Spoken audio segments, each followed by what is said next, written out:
even before 12 weeks gestation.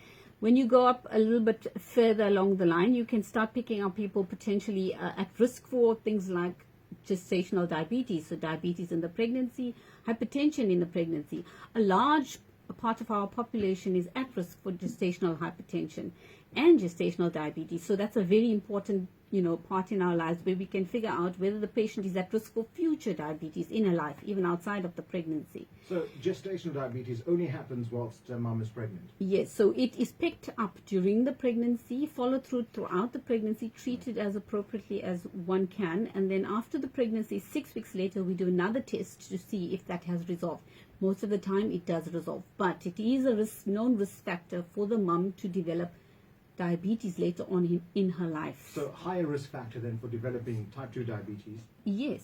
Later on. What would be the root cause? What's the trigger for developing gestational diabetes? So there are risk factors. The actual root cause is unknown. Hereditary is a huge risk factor.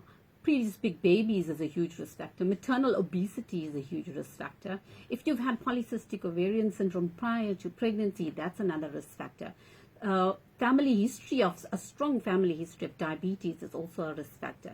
So those are some of our most important risk factors we'd look for. And a previous gestational diabetic would have a higher risk of having diabetes in a subsequent pregnancy. So for all those reasons, it's very important for a mom to present early enough so that we can make an assessment of what her risk is during this pregnancy, and that is the most important thing in antenatal care. So assessing and classifying the risk of a mum, whether she's low, medium or high risk, and then we appropriately will decide how often she should be seen and what are the important screening methods for her in order to make sure that the pregnancy is safe and uncomplicated with a good birth outcome for both mom and baby, because that is the most important thing. Dr. Rahim, so if a mum's diagnosed with gestational diabetes, would it necessarily mean she might have been pre-diabetic before she fell pregnant? No, not necessarily so.